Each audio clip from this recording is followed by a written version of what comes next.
Okay, so if we can make our ways back, we'll commence our open session.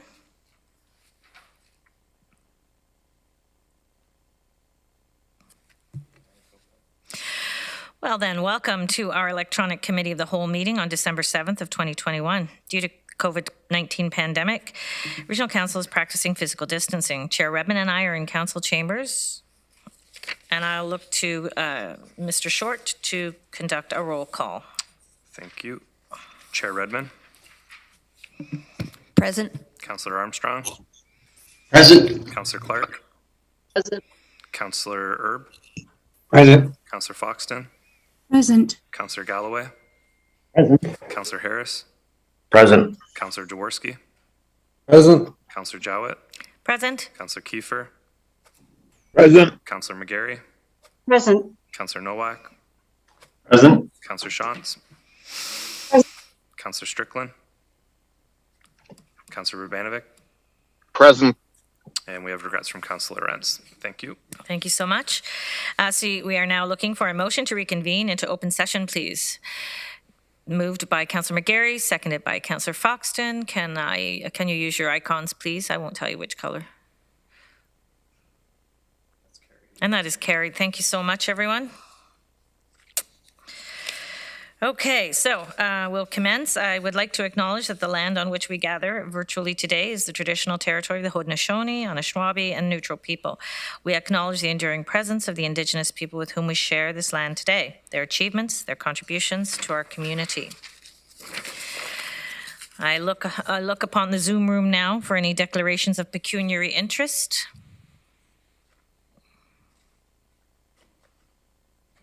Seeing none. We are going to do our COVID update. Dr. Wang, Dr. Wang, are you there? Yes, good morning. Thank you, Chair Jowett. Good to see you. Thank you. So Kathy is projecting my slides. Thank you, Kathy. So I'll start with my key messages. There are 4 of them. So 1, the number of COVID-19 cases is continuing to steadily increase. 2, cases and cohort or school dismissals are increasing in the elementary grades. 3, those who are unvaccinated are accounting for most of the COVID-19 hospitalizations and ICU admissions. And 4, in the face of Delta and Omicron, we must mount the strongest defense possible. This means increasing our community immunity through vaccination and continuing to practice public health precautions. Next slide, please. So this graph shows our case rates. Waterloo regions are in blue and Ontario's are in orange. So as you can see with the area that's been outlined in red, we are continuing to see a slow but steady increase in our number of daily cases, especially among those who are unvaccinated. COVID-19 continues to circulate widely in our community. Our wastewater data has also been showing widespread presence of the virus. So we cannot let our guard down. In Waterloo region, approximately 118,000 residents aged 5 years and older are not fully vaccinated. Of these, almost 92,000 residents of Waterloo region who are eligible for the vaccine have not received a first dose. In addition, there are approximately 32,000 children under the age of 5 who are not yet eligible for the vaccine. Together, this means there are close to 148,000 residents of Waterloo region who have not yet been fully immunized and remain more vulnerable to COVID-19 and its variants. Cases are continuing to occur much more frequently among those who are unvaccinated and are rising among younger children who until recently have been ineligible for vaccination. We are seeing an increase in the number of outbreaks and class dismissals, sometimes, more rarely, school dismissals, declared in elementary grades. This trend will likely continue until more of our 5 to 11-year-old population becomes immunized. The good news is, so far, over 25% of our eligible 5 to 11-year-old age group has received a first dose. Next slide, please. The impact on our healthcare system remains moderate at this time, but it is not insignificant. Hospitalizations and ICU admissions are also lagging indicators and appear weeks after rates increase. The strain on the hospitals remains high in combination with other pressing non-COVID demands, such as to address delayed care, surgeries, and procedures. Severe outcomes occur much more frequently among those who are unvaccinated. This slide presents the latest data from the Ontario Science Table showing provincial rates of hospitalizations and ICU admissions among the unvaccinated in orange, far surpassing those among the fully vaccinated in blue. Next slide, please. These next two graphs come from our local dashboard and illustrate the cumulative hospitalizations and ICU admissions in Waterloo region among the unvaccinated in red, the partially vaccinated in orange, and the fully vaccinated in blue. Local and provincial data consistently show that those who are unvaccinated are at much greater risk of developing severe outcomes and are accounting for most of the burden attributed to COVID-19 in hospitals. Next slide, please. Regarding the new Omicron variant, a small number of new cases have been identified in Ontario so far.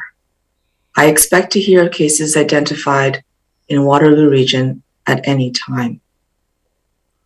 The goal with Omicron is to slow its introduction and spread. Even when cases will be identified here, it is important to remember that we would not go back to ground zero. We know what to do to effectively slow the spread, get vaccinated, and continue to practice public health precautions. We also must remember that all the progress we've made together as a community still counts. In the face of new threats, it is better to have a higher wall of defense than a lower one. Last slide, please. In the face of Delta and Omicron, we must mount the strongest defense possible, and we must not let our guard down, especially over the holiday season. We must continue to wear a well-fitting, well-constructed mask, maintain physical distance with others, minimize the size of any in-person gatherings, and make sure we only spend time in well-ventilated spaces and avoid crowded environments, especially indoors. I would encourage anyone who isn't fully vaccinated yet to not delay getting vaccinated as soon as possible. When you are eligible for a third dose, please get your booster dose to increase your protection. Let's keep building our wall of defense to protect ourselves, our loved ones, and our community. Thank you. I'd be happy to take any questions. Thank you so much. I'm not, oh, there we go. Okay, so Councillor Foxton, please proceed. Thank you. Not a question, just a comment that my granddaughter got her vaccination. Yay. And her person, her greeter was past chair Ken Sealing, which was lovely. Congratulations. Thank you. Councillor Jaworski. Thank you through the chair to Dr. Wang regarding the booster shots and what they actually do for you in terms of protection that they provide, not necessarily against Omicron, just what is this extra protection that is being provided by the booster shot that should get people interested. I happen to use our system to sign up for my time in January, but still looking forward to it and just really unclear how it helps me. I know it does. Yeah, thank you for the question, Councillor Jowett. So the third booster will provide an even stronger immune response and a longer lasting one. So what we've seen is, although 2 doses provides a very strong protection, especially after you've just completed the series, among certain populations, after a number of months have passed, there can be a little less protection against infection, although protection against severe outcomes is still pretty strong.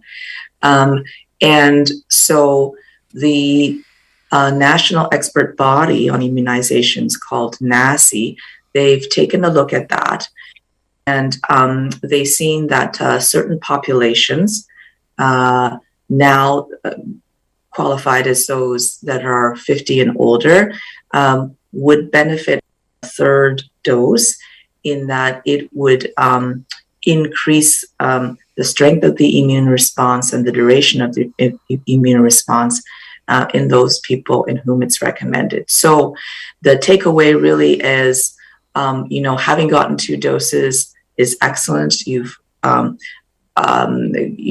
gotten strong protection against severe outcomes, but to further increase your level of protection, those 50 and over should get a third booster, as long as it's been 6 months since your second booster. That interval of 6 months is going to maximize the duration of protection. Thank you. Excellent. Thank you.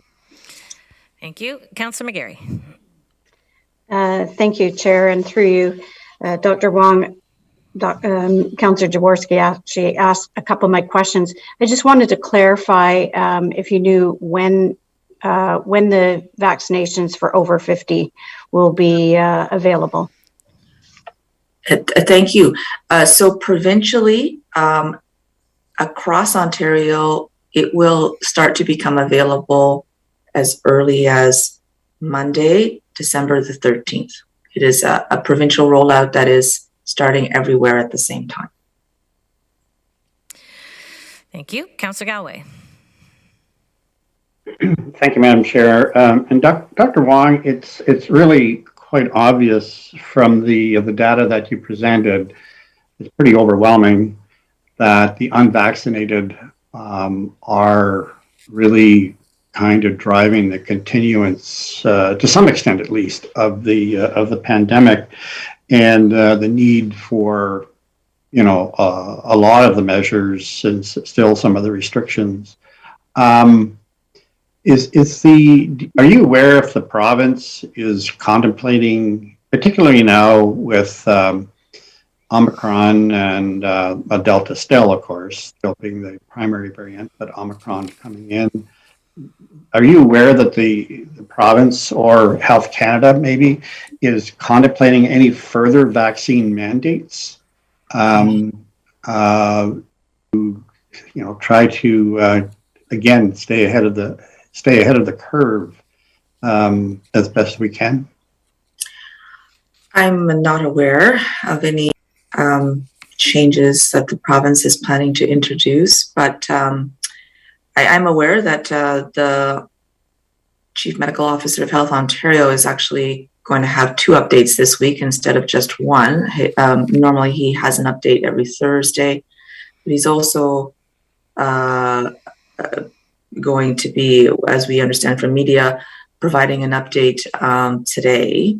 Normally, because these things move pretty much quickly and in real time, if there's any updates of that sort, we would hear about it through him. Yeah. Okay, thank you. Councillor Erb. Thank you, Madam Chair. It's been a long road, and people were looking perhaps to a different Christmas, particularly for some holiday parties in workplaces and a variety of things. And I hope our messaging going forward for the holidays can be for workplaces and others to avoid large holiday gatherings and parties. I can see this as just another reason why the numbers might spike around Christmas time. So I hope as part of our messaging, while we don't want to be Scrooge on this, that we discourage any holiday gatherings. And I've been aware of a couple organizations who have sent that information out to their employees, where they knew they had planned some parties and they respectfully requested them to cancel them. And I hope that can be part of our messaging. Thank you, Councillor Erb, for that excellent suggestion. Yes, we're working on passing out more messaging regarding that. I do strongly discourage gatherings of seasonal nature at this time, or if you're going to hold them, have the smallest in-person gatherings that you can. And I think you're right. This is a message we need to continue to try to send out more broadly.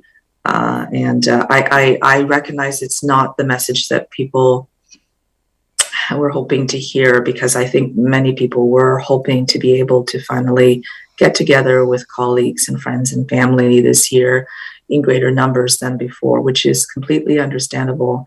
But in the face of rising case rates and unknowns about the Omicron variant, the best way to protect ourselves is really to minimize the size of those gatherings. Thank you. Councillor Shantz. Thank you. Dr. Wang, just a question about vaccine availability at pharmacies and doctors' offices. Are you aware, can the pharmacies and the doctors' offices expect to have a good quantity on hand? And is the vial, the dosage, is it a different product for the booster than for the dose 1 and 2? Well, thanks for the question. Yes, there really are no supply issues at this time for large vaccination clinics that the region would run, doctors' offices, or pharmacies. So that the province operates on what's called a pull model. So when you need more vaccine, you just ask for it. And so, there shouldn't be an issue like that. But if we hear of issues, obviously we would also try and help facilitate the delivery of vaccines to our partner vaccine providers like doctors and pharmacies. In terms of the dose, yes. So for Pfizer, it's no different than the dose that has always been given. Moderna has more, has a stronger dose inherently. And so for the third dose, what the immunization experts recommend is that for those that are under the age of 70, the third booster dose of Moderna, if you get Moderna for the third dose, would be half of the original amount of vaccine as in the first and second dose. So that would be the best in terms of protection, as well as to minimize the potential for rare side effects. Okay, so seeing no further questions, comments, or concerns, I'd like to move along. And thank you so much, Dr. Wang, as always. A very comprehensive report, and appreciate your empathy. It's always front and center, so thank you for that as well. That being said, we'll move on to the delegation portion of the programming today, and we'll now proceed with delegations as listed on our agenda. I'd like to remind all delegations of some guidelines for participation. Please leave your video camera turned off and your microphone audio muted until you're called upon to speak. Delegations are allotted 5 minutes to speak. Groups have been allotted with 10 minutes. There is a timer which will appear to council and participants in the council chamber window. I will provide a 1-minute reminder when your time is nearing completion. If you conduct yourself in any of the following manners, it will result in immediate removal from the meeting. Interrupting councillors, staff, or other delegations. Derogatory statements about councillors, staff, or others. Turning your camera on at inappropriate times, and hate speech or defamatory commentary. I will now call upon the delegations as listed on the agenda. We will move to 6.1, which is the woodland removal permit application at 515 Herbsville Road. So it will be considered at licensing, so that permit application at 515 Herbsville Road, Waterloo, will be considered by the Licensing and Hearing Committee on December 17th at 1:30. Excuse me. 6.2, Health and Safety Audit, Miller Waste Systems for information. And I see, okay, so Rob Deutschman of Deutschman Law is the delegate. Yes, hello. I'm not sure, Manager, just before the clock. Oh, okay, there we go. So just wanted to show you some pictures here initially. This is the first picture of Crystal Fennert and her daughter, Cynthia and Peter. The next picture shows Crystal Fennert with two of her grandchildren, Zachary and Karina. And the last picture, perhaps there was only two. I'll just start then. You can delete the pictures, thank you. Madam Chair Jowett, Regional Admin, councillors and staff, and there's the third picture, which shows Crystal with her daughter, Cynthia, and her three grandchildren. Thank you, staff, you can remove those. My name is Rob Deutschman, and I act on behalf of the family members of the deceased, Crystal Fennert. I want to thank you for this opportunity to say a few words on behalf of the family. I'm here to provide some comments with respect to the safety audit completed by Datum Safety Resources and to provide council with some information about the Fennert family so you can see the human face of the person who died tragically and the people who continue to grieve over the sudden and unexpected loss of a loved one in this heartbreaking accident. Crystal Fennert was killed on February 18th, 2021 when she was struck by a Miller Waste garbage truck. At the time of the accident, Crystal was walking home from having brought her grandchild, Karina, to public school, something that Crystal did most days as she was living with her daughter, Cynthia, and her family at the time. Crystal immigrated from East Germany at the age of 16 in 1959. She came to Kitchener with her mom and dad. Her sister was already located in Kitchener. She met her husband, Hans. They were married and had two children, Peter and Cynthia. Crystal worked at Sunnyside Home as a cook for some 20 years or so, ironically. She and Hans then purchased and operated the Sherwood Motel for another 20 years. Hans passed away in 2014, and shortly after that, Crystal moved in with her daughter, Cynthia, where Crystal soon became an integral part of the family, helping out in the family home with her grandchildren, Zachary and Karina. Crystal was 78 on the day of her death. Her oldest son, Peter, lives with his wife in Kitchener, and they have one daughter. Peter tells us that Crystal was a good mother who always thought of family first. He tells a story about when he was young, working at his first job as a pizza delivery guy, coming home at 2 a.m. And there was his mom waiting for him to see if he wanted something to eat. Cynthia is Crystal's daughter. Crystal had lived with Cynthia for the past 7 years. Cynthia tells us that losing her mom is a pain that she can't describe. Crystal was her best friend and someone that she could talk to about anything. She was someone that Cynthia could depend on. Crystal was always there for Cynthia and helped any way she could. Kayla is Crystal's granddaughter, Peter's daughter. She's now 20 years old. She says that she's been in shock since that day. It was so sudden. She never got a proper goodbye. She never got a last hug from her grandmother or a last family dinner or even a last I love you. She's been depressed, struggling with her day-to-day tasks, and finds she is distancing from family and friends. Zachary is Crystal's only grandson. He's 17 years old. Oma lived with them for 7 years. She was like a second mother to him. He considered her dedicated Oma ever. He will always remember coming down every morning, see his Oma smile as he walked in the room. He misses his Oma every day. And last, Karina, Zachary's sister. She's 12 years old. Oma brought her to school every morning and would pick her up after school. This was their routine. While they were walking, they would talk about the things they did during the day. Alma was always patient and always had time to do special things with them. Those are just a few comments I wanted to pass on to council so that they understood the implications of this and the impact that it's had on this family in the community. With respect to the report, while the audit has reviewed the internal safety and training procedures of Miller Waste and concluded that Miller's current occupational health and safety programs are acceptable, it does not answer the most important question. The question is why? Within a 7-month period, 2 families in Waterloo region have lost a loved one who was struck by a driver of a Miller Waste truck. And that is your 1-minute warning? Thank you. Regional council should be asking what steps were taken by Miller after the first accident to ensure their drivers were operating a waste truck in a safe manner. The region should seek a full account of what happened in these 2 accidents and obtain assurances that steps were taken and are being taken to ensure that whatever caused these fatal accidents to occur will not reoccur. The essential question is not answered by this audit. Despite all the health and safety procedures in place, 2 loved and valued citizens of Waterloo region were killed. And the Fennard family is left with the pain and the grief and the question still unanswered. Why did this accident happen? Thank you again for the opportunity to address you today on behalf of the family of Crystal Fennard. And I thank you and I wish you all the best in the difficult work you do during these pandemic times. Thank you. Thank you.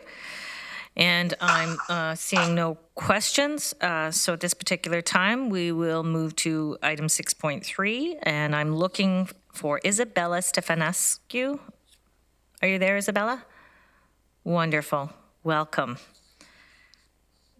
Please proceed. You have 5 minutes. Yes. Thank you. Good morning, councillors. Thank you for allowing me to address you on this issue that you've seen here before. And I want to talk about Globe Studios shortly and to thank staff for coming up with a report and the options that you will be considering shortly. And in considering those options, I would like you to take into account 2 considerations. First of all, the economic implications of an organization like Globe Studios and the building that it runs, where we house presently the equivalent of 47 small businesses. If you lined up on the both sides of a street, we would be the main street of a small town. The 47 businesses are 40 artists, 2 artisans, 1 art supply store, 3 arts organizations, and 1 common studio for ceramic that can accommodate 30 community members. These small businesses, like most of the cultural sector, has suffered a body blow during the pandemic. The second consideration I would like to put before you is the issue of affordability of working spaces. So making studios affordable for the arts community ensures that participating in culture is an equitable and diverse activity that allows people who are not middle class or from a privileged background, but people of all kinds to participate in the making of culture. So that's why keeping studios affordable is very important. Finally, I would like you to consider the fragility of the cultural environment, especially at this time. 20 years ago, when the distillery district just got started, the distillery district in Toronto, the first business that they moved in was Balzac's Coffee. The second was Artscape, which is an organization very much like Globe Studios that provides affordable working spaces for artists. For 20 years, Artscape had 70 artists, artisans, and arts organizations at the distillery district. However, 20 years can pass very fast. And right now, they have been given notice because Distillery District wants to redevelop their building. So there are 70 artists out there, basically, who do not have a working space, not run a small business. what I want to point out about Globe Studios is that we own our building. Something like this cannot happen to us. It takes time to build an artistic community, and the kind of community we have there is a creative hub. From the helping hand to the full-blown collaboration, what's happening at Globe Studios is very fertile, and it supplies the region with exhibitions for its galleries, performances, collaborations, festivals. So I really encourage you to look at these options that I put before you, and remember that we have had a couple of back-to-back prices. First of all, the doubling of our taxes in 2019, and second, just like everybody else, the repercussions of the health restrictions imposed by COVID-19. Thank you. Thank you. Thank you so much. So much appreciated. I'll look to see if there are any comments or questions. Yes, okay. Councillor Galway. Thank you, Madam Chair. I wanted to ask a question to Isabella. Isabella, Globe Studios is a nonprofit organization.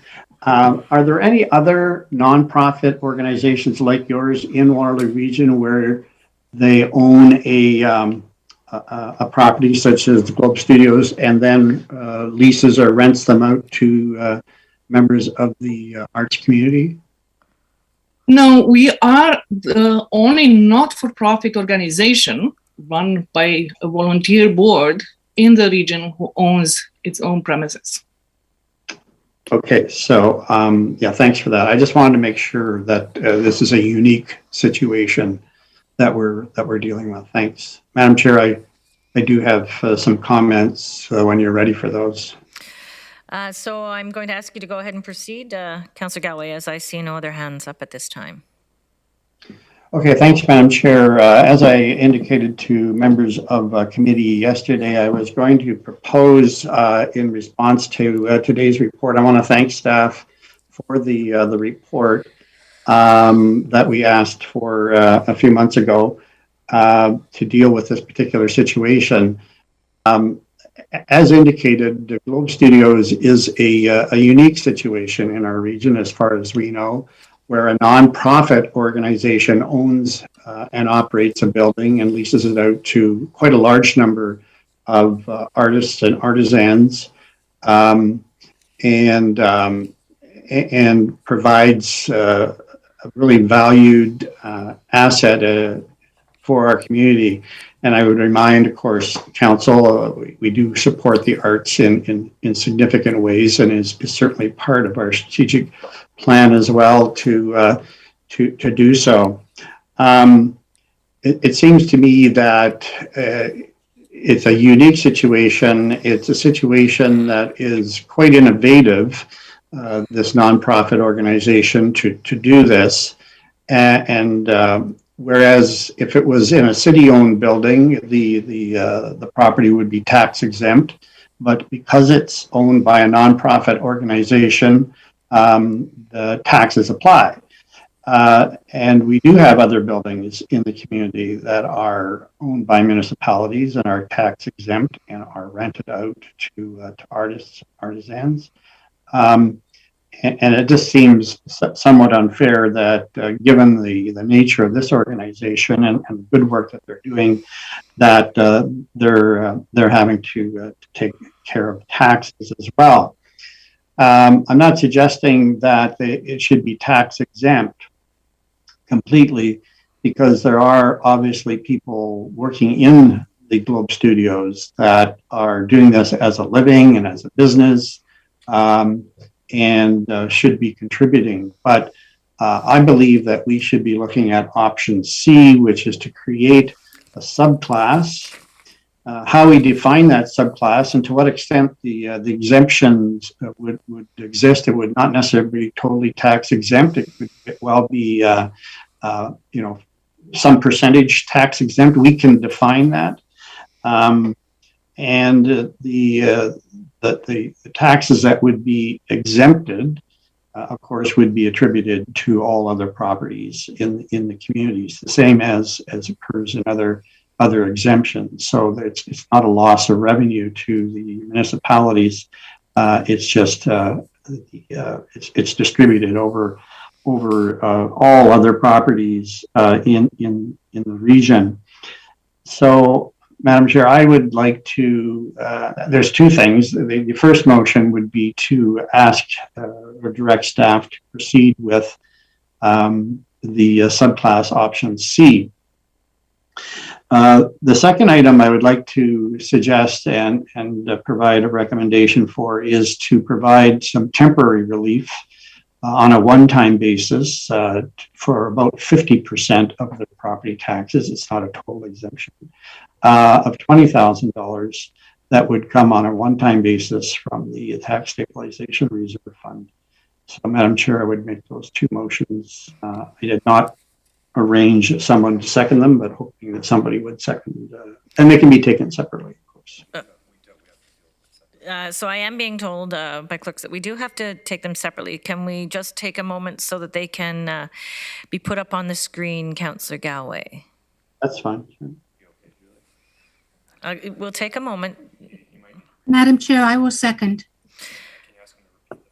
Okay, so Councillor Galway, can you repeat your first motion, part of the motion? That we direct staff to pursue option C of the report.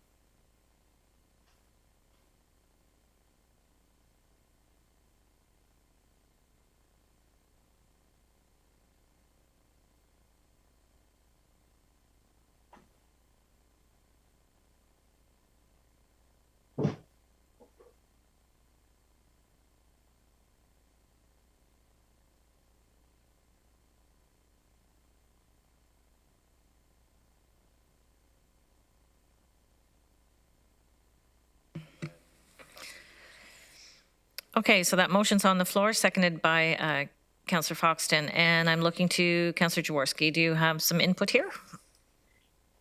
Question probably for finance through the chair, just regarding creating a new subclass. How long would this take and which tax year would it be effective? I'm guessing it would be 2023 and it would be effective region-wide. That's a question. Craig? So through Madam Chair, we would need to have some discussion with the Ministry of Finance. I'm not sure I can say definitively which tax year to which this might apply. I understand that an amendment, I believe, to the Assessment Act will likely be required. Whether that can be done in time for the 2022 property tax year or whether it may more likely be 2023, I think is a question that we would need to pursue. And in terms of the question about region-wide, I would say the tax policies that Council has approved in the past have all been applied on a region-wide basis, and I suspect that assuming that we were able to get the province to agree and amend the legislation and or regulations accordingly, that it would apply region-wide. Okay, and the reason for my question is just part two of Councillor Galloway's motion that, as he stated, if we're able to fix it up for the upcoming tax year, the region is kept whole and Globe Studios will benefit. And then maybe the second part of the motion isn't needed. And that's why I'm just trying to get it straight on. I'm thinking it's probably more likely 2023 that this would be a reality for in the region of Waterloo. Does that make better sense? Yes, I think it does. And my assumption, and perhaps some clarification through Madam Chair from Councillor Galloway, that the grant that is proposed is a 2021 grant or a 2022 grant? Councillor Galloway? 2022. 2022? Thank you. Thank you. Councillor Shantz, I believe you're next. Thank you. I'm just trying to process all the pieces of this. So there's a building with a number of artisans in it, some of whom may or may, and maybe this building, maybe another building somewhere else, some of whom may or may not be eligible for this grant exemption. So it will be up to the owner of the building to provide some kind of paperwork for that exemption. Is that how that process would work? I'm just trying to understand. Yes, I'm going to look to Mr. Dyer for a response there as to how that would roll out. Yes, and again, just to make sure that I'm answering the correct question, is the question around our existing policy for tax release for charities and other similar organizations, or the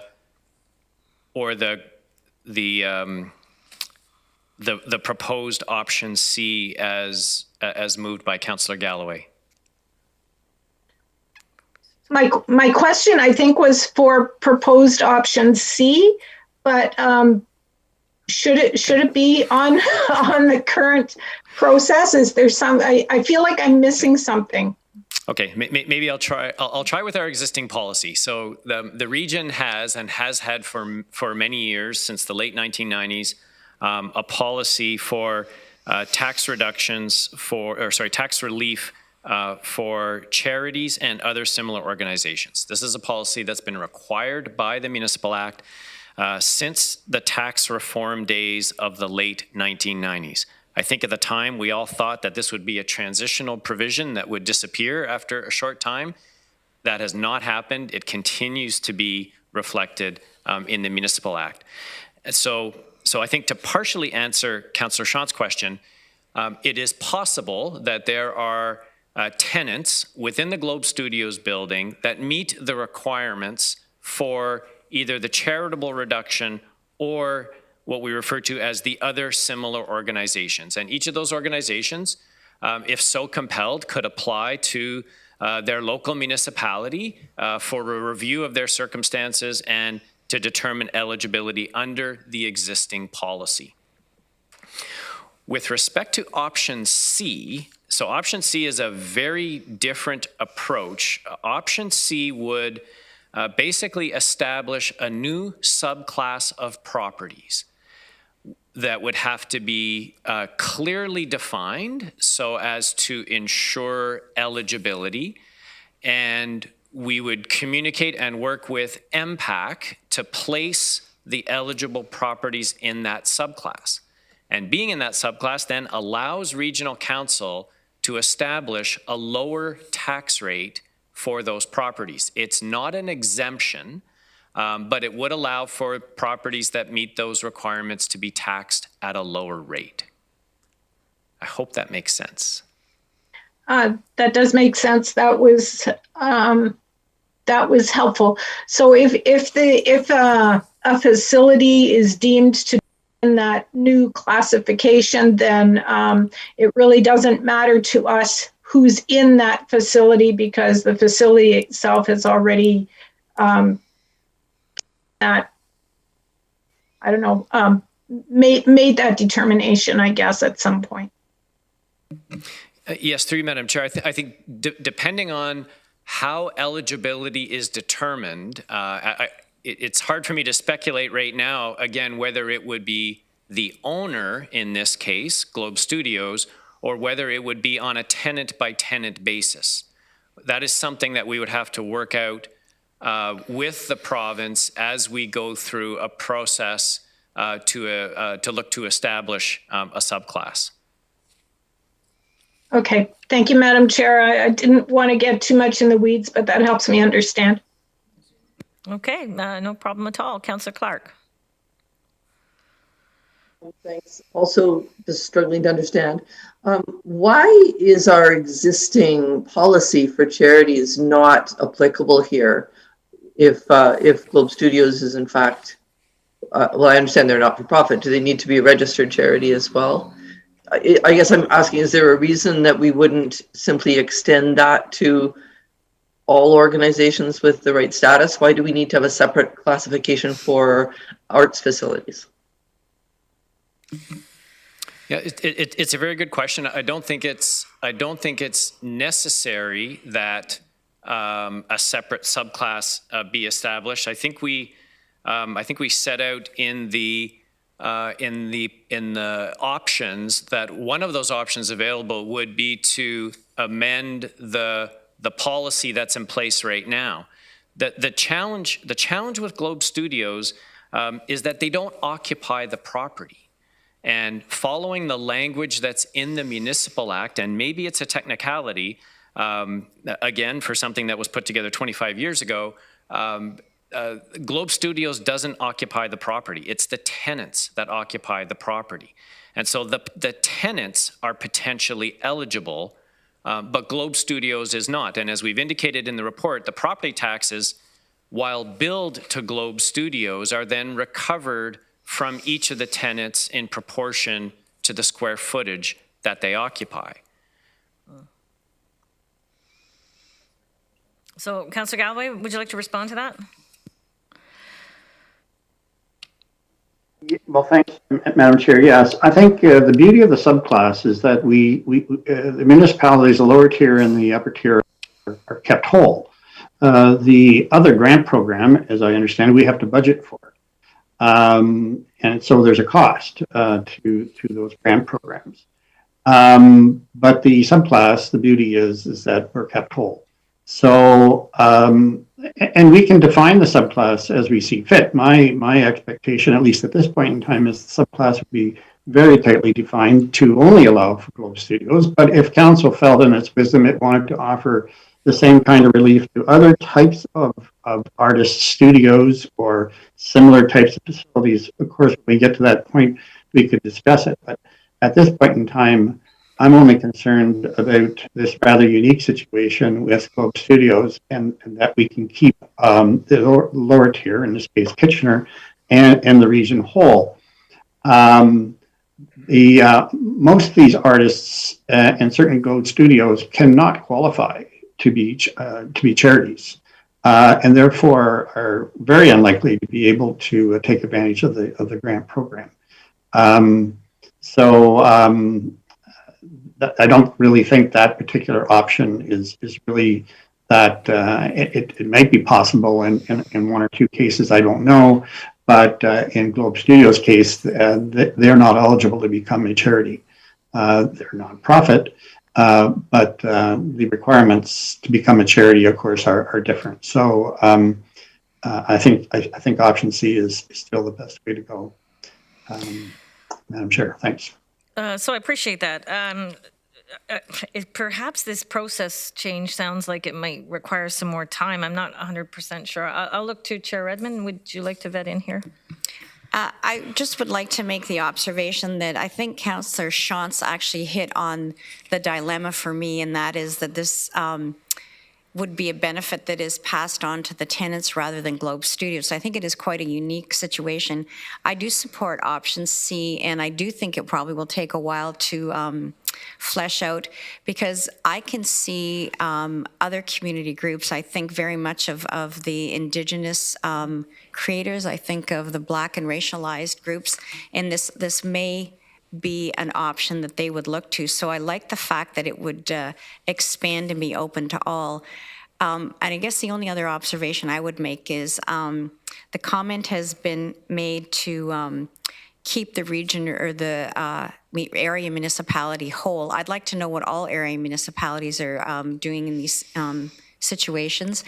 And just to point out that we know that impact reshuffles the tax base. So this will benefit the people that are eligible for the subclass should we go ahead with this, but other taxpayers will then pick up that slack so that we're not losing tax revenue. So while it is keeping the region or the area municipality whole, it does have an impact on the rest of ratepayers.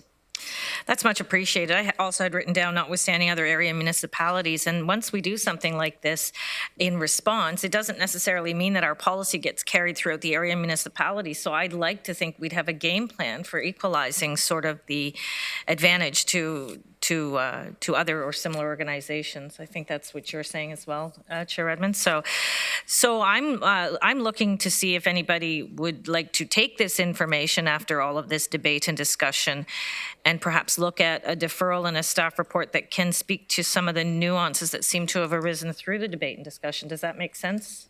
First, we do have the motion on the floor. So we should finish off this particular motion that's on the floor. And then, of course, we do have the other nuance. And then, of course, following the debate. So I can't see anyone on this particular. Yep, so Councillor Galloway made the motion and Councillor Foxton seconded it. And so I'm going to call the question. All those in favor? Are we just voting on part one or both parts? Part one, Councillor Jaworski first. Thank you. And that is carried. So we're looking to you, Councillor Galloway, to flesh out the second nuance to the motion, if you will. To provide a one-time grant of $20,000 for 2022 from the Tax Stabilization Reserve Fund. Just give us a moment.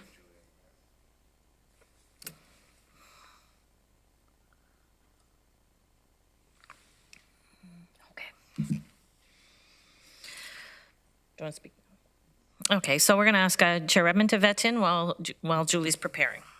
And I guess I'm just seeking clarification. I don't know if this is a staff question or a Councillor Galloway question.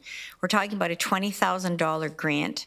Is it specifically to be applied to the tax bill, or is this just a grant that we are going to give Globe Studios? I'm not clear on where the grant comes from and exactly how it would be applied. We don't have the ability to adjust the tax bill. It's just an operating grant. I mean, it's obviously being proposed in regards to the property tax, but we can't apply it to their property taxes. Okay, we'll just carry on then. Thank you for that. Councillor Jaworski and then Councillor Sean. So Councillor Jaworski, do you want to speak to the motion? Yeah, I'm just, one, this is certainly a one-off. I'm still undecided. I'm just wondering perhaps to Councillor Galloway, or even if the delegate is still here, of how this might actually flow through and benefit the tenants, because I think our intention here is to help tenants of this building, notwithstanding the fact that Globe Studios is a not-for-profit. I'm just wondering if Councillor Galloway has any information on that. Well, we can ask Isabella too to answer this, but as Mr. Dyer has indicated, it appears that the tenants are assigned the property taxes based on their square footage. So it sounds as if there's a formula that uses square footage to determine each tenant's property taxes. So I'm assuming the board of directors of Globe Studios, the nonprofit that owns the building, will assign that accordingly. Now, it's a good point, Councillor Jaworski, and it may well be that I would like to add that to the recommendation to make sure, if it is approved, that it does flow to the artists and not to other operating costs, associated with operating Globe Studios. That's good clarity, Tom. Thank you. Thank you. So, Madam Chair, if we could add that to. Okay, can you just repeat specifically the nuance that you'd like Julie to add to this? Yeah, and that this grant mitigate the property tax assessments to each of the tenants. To be specific. Yeah. Okay, and while Julie's working on that, Councillor Shantz. Nope. Hey. Oh, sorry, Craig, you're next. Oh, okay. Do you want to wait, Councillor Shantz? Okay, for one moment. Sorry, do you want to vet in now then, Mr. Dyer? Well, just a minor point of clarification. We understand that there is a commercial operation in the building, and at the risk of making this more complicated than it needs to be, would council like to clarify in the resolution that the beneficiaries, if you will, of this grant are to be the artists and not any other commercial operations that may exist within the facility? Okay, so tighten up the language a little there. Julie, is that okay?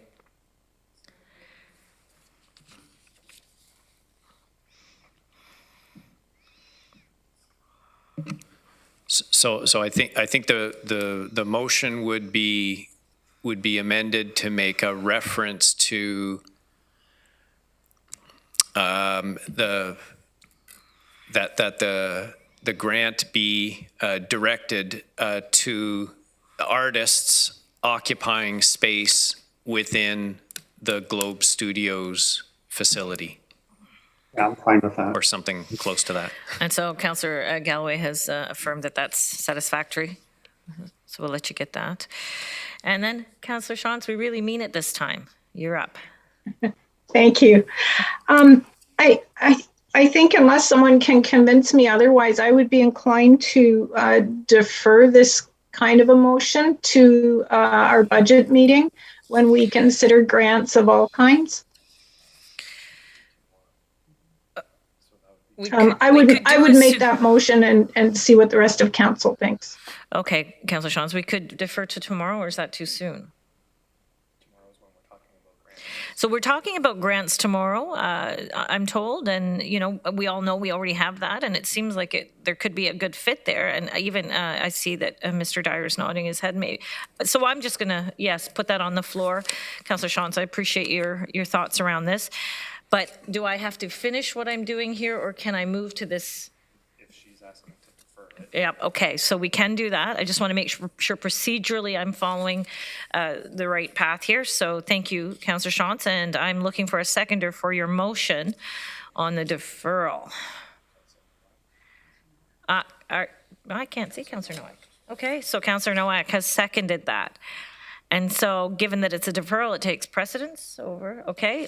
So I'd like to call the question for the deferral till tomorrow. All those in favor?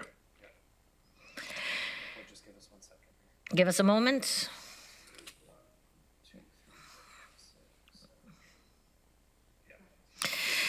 And that is carried. So, I mean, tomorrow's right around the corner, so that's appreciated. I think that gives staff an opportunity. So thank you very much for a healthy debate, as always, and thank you, Ms. Stefanoski, for your presentation today. And we will now move to our consent agenda. And so I'm looking for a motion to accept the consent agenda items. Correct? Okay, and a seconder? Councillor Kiefer, you have your hand up. Is that, would you like to speak to the consent agenda? No, I was just going to second it. Thanks. Okay, much appreciated. And so before I call the question, I just want to, for an update, pull out 8.3, which is the McQueen-Shaver issue that we discussed, and I'm just looking for a quick update on that. I hope Thomas is there. If he isn't, we can get an update after the fact. It's just because it's on the consent agenda. I was wondering if he was there. There he is. Awesome. Just wondering, because I know we had problems with the berm and we had problems with the developer completing the elevation commitment. So I'm just wondering if there's any part that we as regional staff and council have, Mr. Schmidt, in this particular item. Through you, Madam Chair. On the construction itself, my understanding is it is largely complete, but there continues to be plantings and cleanup work that needs to be done next year. And then obviously the next stage is past that. But I don't believe there are any construction issues at this point that need to be addressed. As you're aware, we will be doing traffic studies on the number of vehicles and then completing a noise evaluation on that section of McQueen-Shaver Boulevard, and then also completing a review with public input of the potential traffic into Galt and reporting back to council on those issues in approximately summer of next year. I thank you so much for your diligence. I know this has been some extra work and certainly not our complete responsibility, but I do appreciate you putting that in there very much, Mr. Schmidt. So that being said, I'll look to carry the motion that has been placed before us. Sorry, Councillor Erb, do you have something you want to add to that? Yeah, just if I may, not on this specific one, Just some clarity on the timing with this report today and then one that we're dealing with at budget tomorrow. Clarity on the proposed timing for the reconstruction of Fisher Hallman from Columbia, Waterloo to Westmount. Okay, thank you. So you're, Mr. Schmidt, are you there to comment further? Thank you.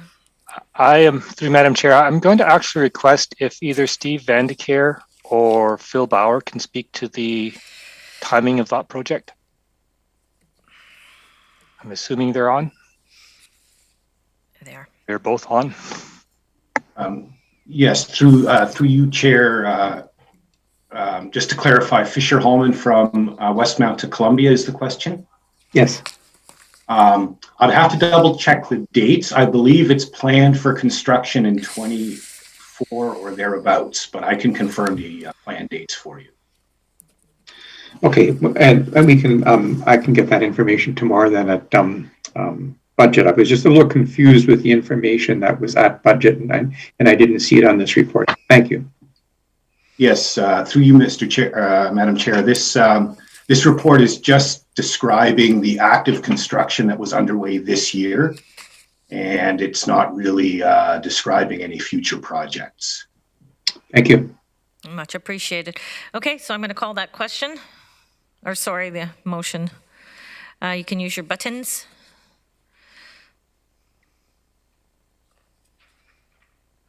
And that's carried. Thank you so much. We'll move to our regular items. I'll read the report number and ask if there are any questions before we're calling the vote. So the first one is the GRT Mobility Plus Service Review Implementation Update. We do have a staff presentation, I understand. So Neil Malcolm, are you there? Please proceed, sir. Through you, Madam Chair. I just want to provide a brief overview of the recommendations in the report and specifically respond to a couple of questions that were brought up at the October 12th meeting when the committee had questions about the recommendations that were before them at the time. So I will share my screen.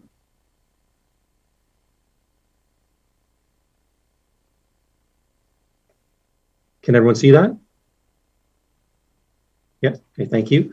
So just a quick recap. Back in 2020, we undertook a comprehensive review of Mobility Plus specialized transit services. We wanted to make sure we were in alignment with AODA and industry best practices throughout the province and the country. We knew we could improve our operational efficiencies, reduce our unaccommodated rate, and provide a better specialized transit service through the review. The review was completed late 2020, and we brought a report forward about 1 year ago now to committee with some recommendations on improving our service. Some of the recommendations were implemented in early 2021. The one key item that we deferred to further review and discussion was transportation for dialysis patients and how we prioritize and manage that travel. We brought a report forward on October 12th with these recommendations on how to change how we provide service to patients that require dialysis transportation. And a couple of key questions came up at that meeting, and we will review those today. What are the industry best practices? What are others doing that provide this service? And the questions around priority for medical transportation, not only dialysis, but cancer and other medical requirements that people require transportation services for. And so specifically on what are other transit agencies doing, as part of the service review we undertook over the 2020, we did get some direct and very specific feedback from multiple other transit agencies within the province. And they're listed here on the slide: York, London, Durham, our usual comparators when we look at other transit agencies. The message was clear and pretty unanimous that all of these agencies, or I should say none of these peer agencies, prioritize bookings based on trip purpose. And that would be very much in alignment with the recommendations in the report, that we want to change, that we continue to prioritize and guarantee travel for dialysis, and all the other agencies that we reviewed and spoke to have either weren't doing this or have moved away from doing this. So, all peer agencies do provide dialysis transportation, but they review all the applicants for that service on a case-by-case basis, and they're assessed based on their functional ability, just as all of our other Mobility Plus clients that require or want access to specialized services. They go through that process. So, what we found from the peer agencies that we discussed this with is that they're all following the recommendations that we are looking to implement pending approval by committee. Specifically on, explanation of priority for medical trips, prior to earlier this year, we were prioritizing at Mobility Plus, we were prioritizing, some medical transportation, including dialysis. We were prioritizing for some employment and some school-based trips. The service review we undertook was pretty clear in the recommendation that, prioritizing by trip purpose is an outdated practice that we should be moving away from. And, other than dialysis, we have moved away from that practice for all other requests for transportation. It really comes down to, fundamentally, access to specialized service. It should really be based upon a functional assessment review of whether or not the applicant can take, our conventional public transit service. And where they can't, they apply for specialized transit. And then we assess them and approve them for travel on our specialized transit service. Continuing to provide trip priority for one group does not align with AODA, and we should be, assessing all applicants for travel on specialized service based on their functional abilities, and then granting access to travel on a first come, first served basis, regardless of trip purpose. Transit services are not medical transportation. We provide public transit services, not exclusively medical transportation. Just to touch on a little bit of public feedback, we did, it came up at the October 12th meeting from some delegations. We did have public feedback through this process. We did a survey. We sent information to clients of the renal units in the area. We received some significant feedback from the Kidney Foundation and clients that use the service and the community at large. The feedback was mixed, which is not surprising. If you are currently using the service for dialysis transportation, you're probably concerned about the changes and what they mean for you. If you are not, if you're using our services for other travel, and you perhaps in the past, you've been unaccommodated for travel because you have not been getting priority access or access to the services. So of course, these changes make sense in terms of now we're going to provide equal access on a first come, first served basis. So you may now have access to the travel if in the past you had been accommodated. So there's a positive change for many in the community in regards to these changes. And just to point out, we have had ongoing, and I'd say very positive discussions with the renal units locally at Grand River Hospital about how these changes would be implemented. Continued discussion and meetings on how we can improve our scheduling practices, both on how the patients are scheduled and how we at Mobility Plus serve the clients, to minimize the impact on those that are traveling for dialysis purposes. And those discussions would continue well into the new year in terms of better aligning our scheduling practices and improving the efficiency of how we deliver the transportation service. And just a quick summary table, the last slide about what does this mean for dialysis clients. So on the left side of the slide is the current process for dialysis customers. So they do not apply for Mobility Plus services. They get automatic approval when it's deemed that they require dialysis through the hospital. The bookings are made by the Grand River Hospital Renal Unit on behalf of the customer. And then they get guaranteed and prioritized travel based on a schedule that we're given by the hospital. If the recommendations are approved today by committee, what does it mean for patients going forward? Just like all of our specialized clients, they would have to apply for the service, they need dialysis transportation. They would go through the functional abilities assessment that all of our applicants go through. And if they're approved for service, they would be given access to try and use Mobility Plus services going forward. And to be clear, most clients who require dialysis would be approved for travel. As we heard from our friends at the Kidney Foundation at the October 12th meeting, going to dialysis is a difficult treatment. It's very draining on the patients, and they would be approved for travel Mobility Plus. Once they are approved, they would follow the same booking processes that we have in place for all approved clients, and the renal unit would still be able to act on their behalf and do the bookings in coordination with our scheduling staff to maximize the efficiency of the travel and get the most clients onto our buses for the service. Now, there are other potential travel options. What could you do if on one day you could not book a ride with Mobility Plus? We have same day travel availability. When spaces open up on the day of, people can book travel on day of. And we could work with the renal unit. If you can't get a trip on a certain day, perhaps the patient could get to the service through taxi script or free service on conventional or ion, or through a family member or a private transport option. And then we could work with the scheduling on the back end to make sure that rides could be accommodated at a different time or vehicle to get patients home. So there's a number of options working with the renal unit to ensure travel is provided for those that are assessed to need it. That's the quick summary. Happy to take any questions if there are any. Thank you. Most definitely. Thank you, Mr. Malcolm. Councillor Clark. Thanks, Chair. So I agree in principle with the direction that we're going. If in fact its intention is to deliver services more equitably across the broad range of people who require these services. Where I get concerned, though, is that sort of throwaway that, oh, and we'll have a $220,000 a year savings from doing that. That makes me fear that we're not delivering service more equitably, but we're actually underserving more equitably. So my question is, can we not use that money by increasing our services, or are we sure that we will we don't have the demand that we need to do that? Through you, Madam Chair, I believe the current situation is that we are actually meeting the demand for service.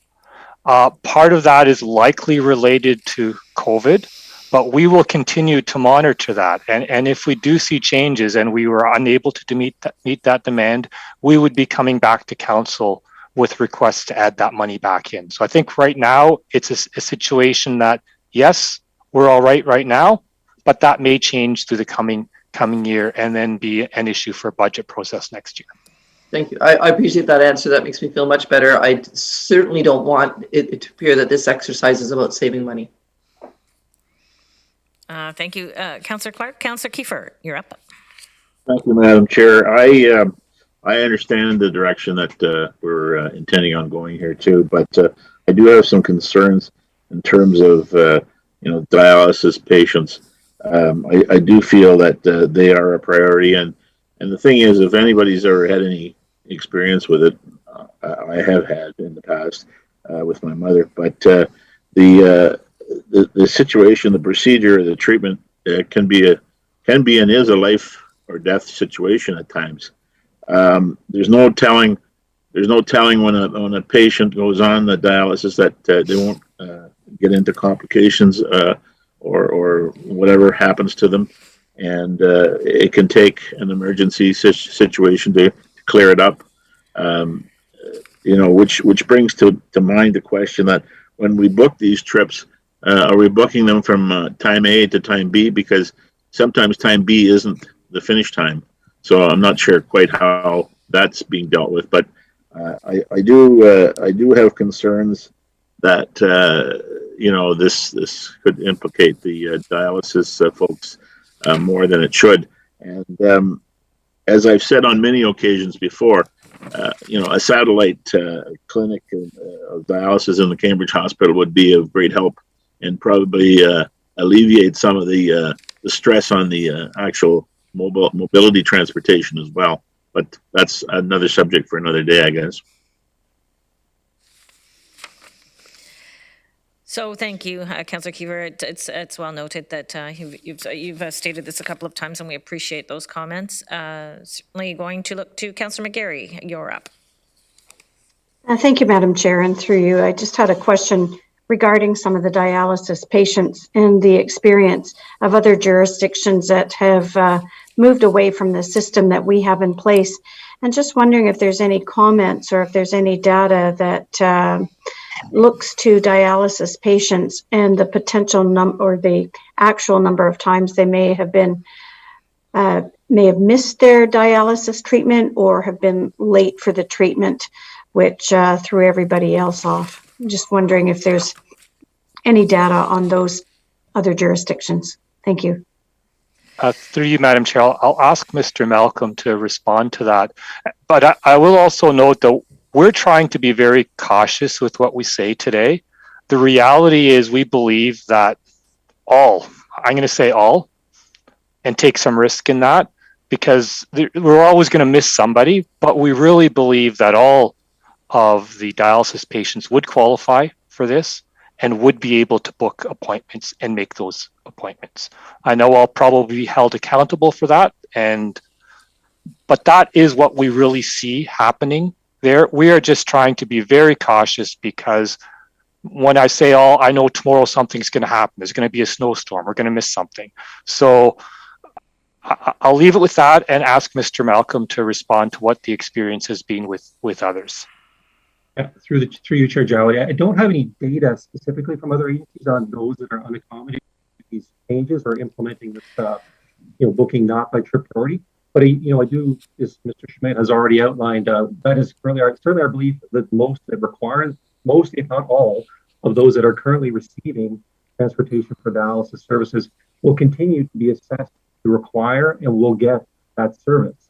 It's really working with the renal unit on the scheduling to make sure that we're maximizing those arriving at the service and picking those up when they're done, maximizing the use of our vehicles and coordinating the pickups and the drop-offs by where we're taking the patients and picking them up from, that will really achieve being able to provide that service on an ongoing basis.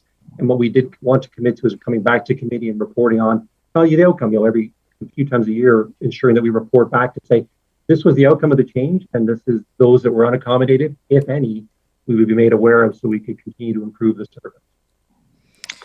Thank you. And if I could just follow up with a comment, Madam Chair, I'm certainly asking on behalf of a couple of dialysis patients that have reached out to me, but I'm quite confident in going to and moving to a system like this. I think it'll be easier for the operators to sort of prioritize and schedule and potentially even increase the number of rides they're able to do in a day. But I would also note that in the report, and I know this to be true, that the dialysis unit itself can continue to book trips for its patients. So it's really, from my point of view, not an issue, and just asking to hear on behalf of the patients. And I think you've answered it and addressed the concerns very well. Thank you. Thank you, Councillor McGarry. Chair Redmond. Thank you, Chair Jowett. Councillor Clark, I think, actually hit to the heart of what my concern was. If you look at the recommendations, number E talks about updates as well as impact for travel for dialysis and other mobility plus customers. And as somebody who's had a long association with people living with disabilities in our community, this service is absolutely essential. And I think of people I've worked with on boards that lived in the townships and talked about whether or not they could go to church and what their community involvement could be like. And we all know that that sense of belonging is so important to everybody's well-being and mental health. So the balance between renal patients specifically as a priority and all other mobility plus users is a bit of an elusive balance, and I really appreciate the fact that staff have gone to the extent and the consultation to try to get that balance right, and I look forward to those updates and how these changes impact the broader community as well as renal patients. Thank you for that, Chair Redmond. I just want to reiterate, thanks, Mr. Schmidt, for your comments. Even though you were a little apprehensive, it certainly, to me, demonstrates the commitment to a good service. So thank you for that. So that being said, we're now going to vote on report TES TRS 21-081. Can I have a mover, please? Thank you, Councillor Clark, seconded by Councillor McGarry. All of those in favor, use your buttons. And it's carried. Thank you. Yeah, so we're going to do a bio break right now. Okay, so you can leave your cameras on. Well, you know what I mean. Turn your camera off or turn it on, whatever suits, and we'll see you in 10 minutes? 10 minutes? Sure, 10 minutes, okay.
30-second warning.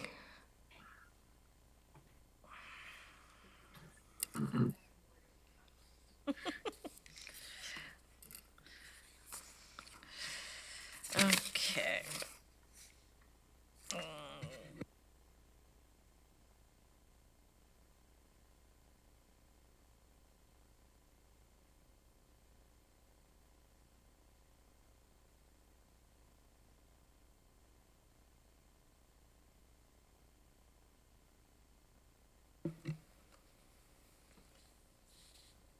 So I want to make sure Peter's zinc is close by, as this is his item.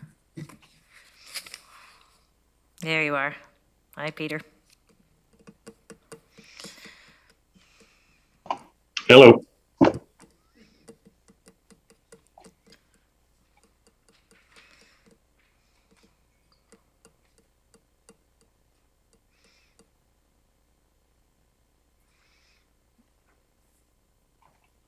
Who are we missing, Will?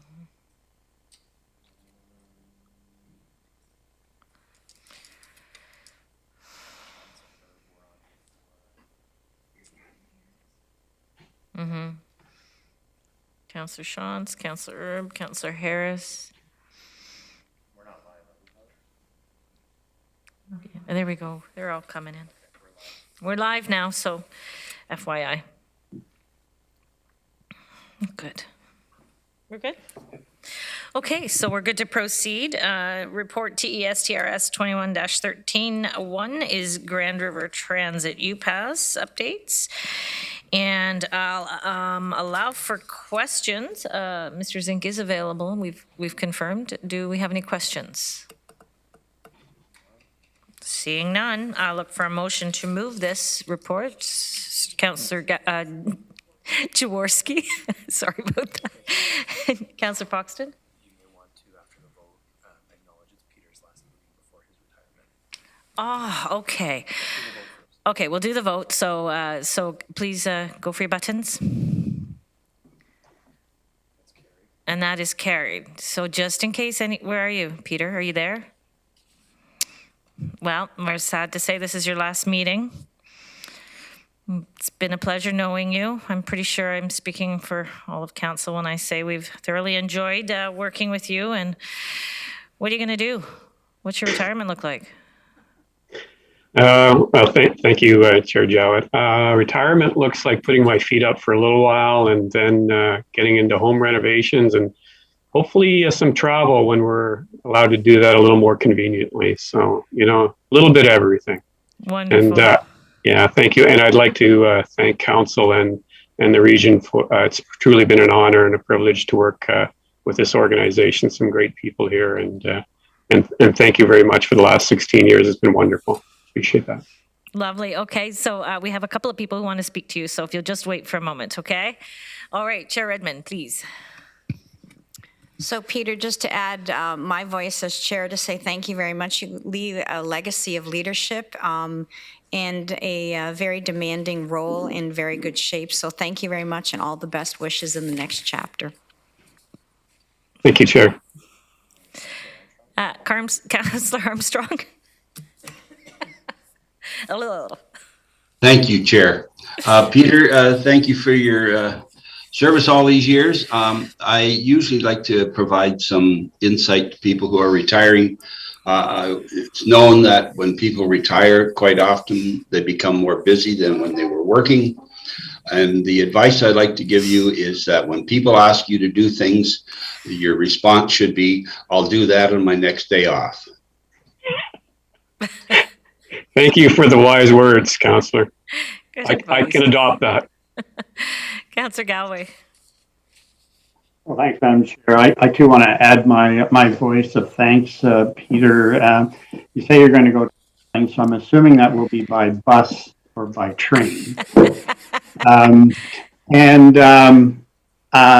You guided GRT through probably its biggest mission, not just the ION itself, but also the realignment of the entire conventional bus system, which was a huge undertaking and which went very, very well and very seamlessly.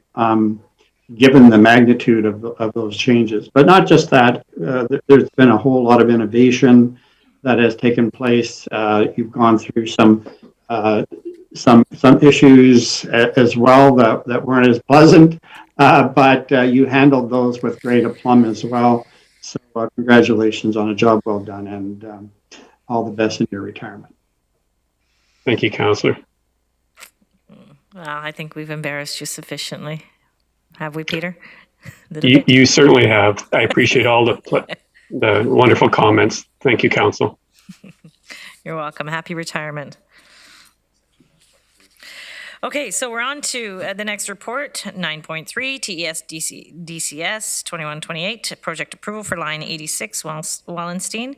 The upgrades from 300 meters west of Harrogate Road to 100 meters east of Listowel Road in the townships of Wellesley and township of Mapleton and county of Wellington. So there it is for you. We have someone standing by. I believe Phil Bauer is standing by for questions. However, I'm looking for a motion, and I'm wondering, is that what you're giving me, Joe, a motion? Or you want to speak? No, I'd just like to give you a motion, maybe point out that I'm quite pleased with the fact that Mapleton has ponied up half of the money to this project. So that's nice to see. And I did talk with our staff at the township with regard to the project, and they were quite pleased the way the region had interacted with them, and Councillor Smith as well, who was mentioned in the report. So it's all good, and we're very pleased, and we thank you for this effort. Good to and see I you. move the motion. Thank you, sir. Good to see you happy about that. Thank you. Do we have a seconder for this motion? Thank you, Councillor Armstrong. All of those in favor? And that is carried. Moving right along. Oh my, we are moving right along, aren't we? Okay, so I am seeing no other Councillor. Do we? Okay, so do we have any comments, questions, concerns for the council inquiries under 10.1? Seeing none. Any other business? Okay, our next meeting is of Committee of the Whole is January the 11th. And I'm now looking for that magical motion. Thank you, Councillor Foxton. Seconded by Councillor Shawns. All those in favor? Use your green buttons. Okay, and special counsel is going to follow this meeting, but we need how much time, Will? 11:15 special counsel, so don't run away. Don't do your Christmas shopping now. Councillor Clark?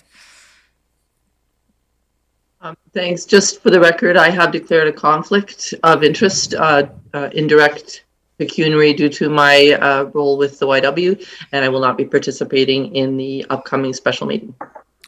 Thank you for that. Okay. So 11:15. Oh, Councillor, Madam Chair, as well, I have a indirect conflict for the closed council meeting and will not be participating. And so my guess is that Councillor Clark and I are done for the day, that we can leave, or essentially, no. May we be called back? One moment. I think I'm hearing from our Mr. Lochner. We need them. You will be needed again at the end. After the 11:15. Okay. And at the end of special council, we will need you both again. And Chair Redmond and I will be signing off in about 5 minutes for a housing meeting, so hopefully you'll wait for us then. Well, it's no mistake that we tried to time things perfectly. I don't need any applause, but I think we're doing it. Thank you. Thank you. It was a test. Anyway, so we're adjourned, and we'll see you very soon, okay? Bye, you guys.